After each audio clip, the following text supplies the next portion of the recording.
everybody, we have another game on our speedrun with the white pieces, and we're going to play a d4 game, 1d4, a little different than what you're used to, against Milan, who's rated 1000. We play 1d4, he plays 1d5. We're going to play c4 next, the Queen's Gambit. Very principled opening, very popular opening, very good opening. Black goes bishop e6, which is a very weird move because it blocks his e-pawn, which you definitely want to move at some point. This does defend the pawn in an extremely awkward way, and in another way it's threatening my pawn because it adds pressure to that square. It's kind of funny. This is a ridiculous move. You can definitely take, but I'm just going to play the simple e3, and what this does is open up my light square bishop and prepare just regular development, and this pawn will I'll always be threatening to get my pawn back, and what's he gonna do, leave his bishop here to defend it? It looks terrible. So I'm just gonna play knight c3, developing a piece towards the center and threatening to kick the bishop, right, because it's protected twice, and once the bishop moves I can get my pawn back with better development. So he just develops his knight towards the center. This protects the light squares, so it foils my plan, right? Fine. But we have a different way to get the pawn back, and that is a very common way, motif, queen a5 check, putting pressure on the pawn that way. So we're going to go queen a5, developing our queen a little bit early, but this is a well-known motif in these queenside openings. Once you sack your c-pawn, there's always the possibility of queen a5 check and get your pawn back. That's in a number of different openings. It's just useful to know that is a thing. So he blocks with his queen, offering the queen trade. That's possible. If we take it and he takes with his knight is in a bad spot. If we take and he takes with the king, he loses castling rights. We don't have to take it all, so that's a good option as well. What do we want to do?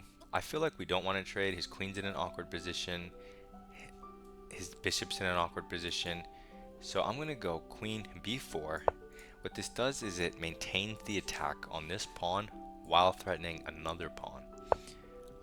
So black now tries to defend in this way, but his queen is looking more and more precarious.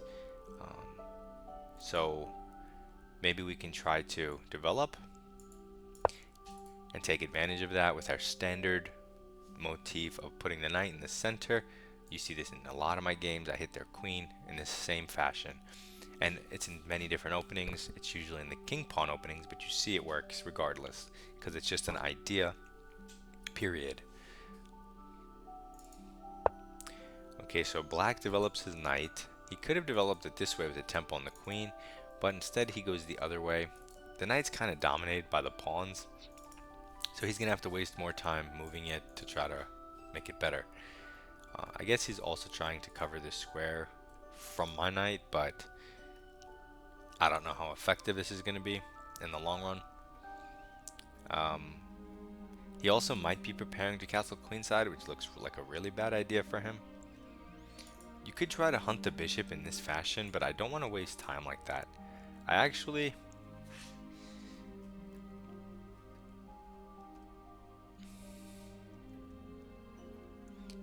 want to go b3. Weird move to explain, I guess, but I just want to break down this stronghold that he has on the c4 square. That frees up my pieces, and if he takes and I take, that frees up my rook tremendously, which means queenside castle is now completely deadly.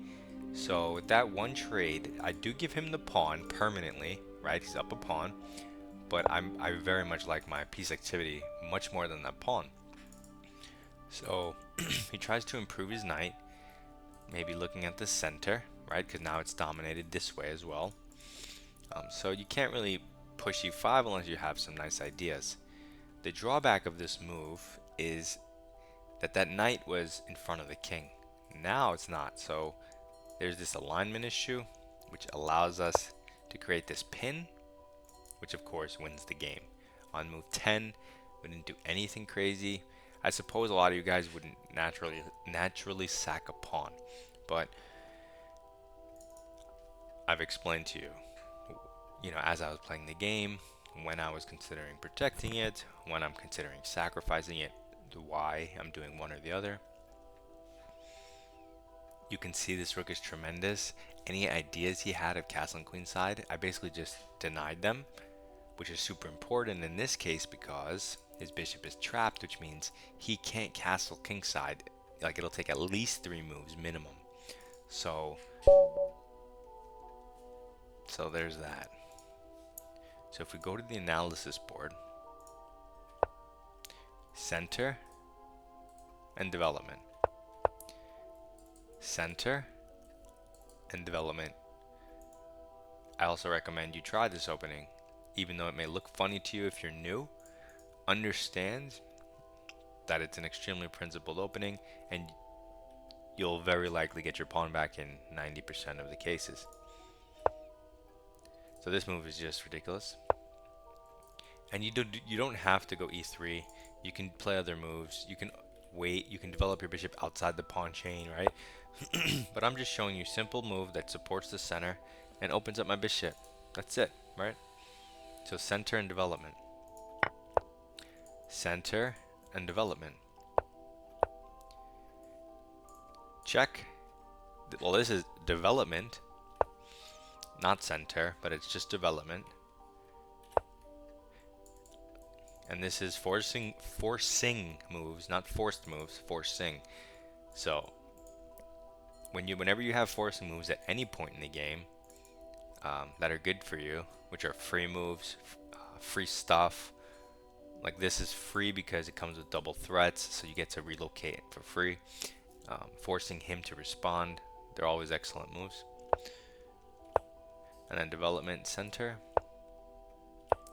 And now this attacks this pawn, which it's hard to explain, kind of, because it's hard to look at when you just see this visually, but basically he cannot play b5 and protect this pawn because that pawn would hang. So he either has to take, or that if he doesn't take, I'm gonna take, right? And then I get my pawn back. He'll take, I'll take. He can't do that. So, but when I play b3, he's basically forced to take.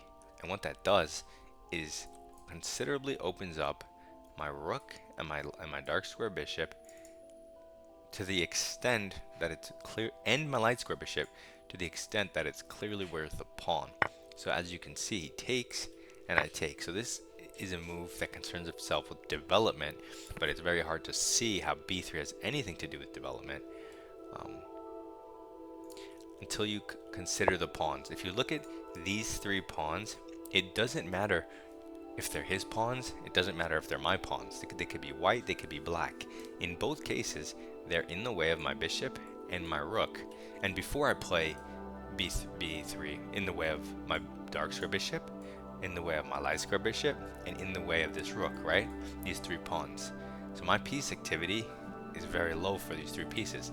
But by going b3 and forcing this trade, now my piece activity is tremendous. So hopefully that explains how b3 is all about development. And whenever your opponent has pieces on your side of the board, right, you need to consider getting rid of them, challenging them, right, because they don't belong there. Sometimes you can't get rid of them, but you need to consider challenging them, especially pawns that can cramp your style. Like, you would love to play bishop d3, right? Can't do it with the pawn, so you need to challenge it with things like b3. It doesn't matter that here I'm down a pawn, right? Like, I don't even know. What does the engine think? Okay, so the engine says minus 0.5 for black. So we're down a pawn, but they're not saying black's up 1 pawn, like minus 1. Saying he's up minus 0.5. So that means that white has clear compensation for this. And the only way black maintains that is with perfect play. So you'd much rather be white here in a practical situation because of all the pressure and the threats. We have bishop b5, we have knight b5, right? We have bishop d3 castling. Maybe one day we can even push in the center. Black's plans here? What is Black's plan? Nothing. He doesn't have a plan. He can't castle queenside. He has to try to go g6, fianchetto, castle, and then his bishop's looking here. This one's looking at this pawn. This, like, his pieces aren't coordinating, or they have no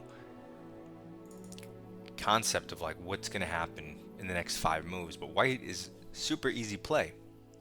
As I just mentioned, like this already comes with threats. This comes with threats.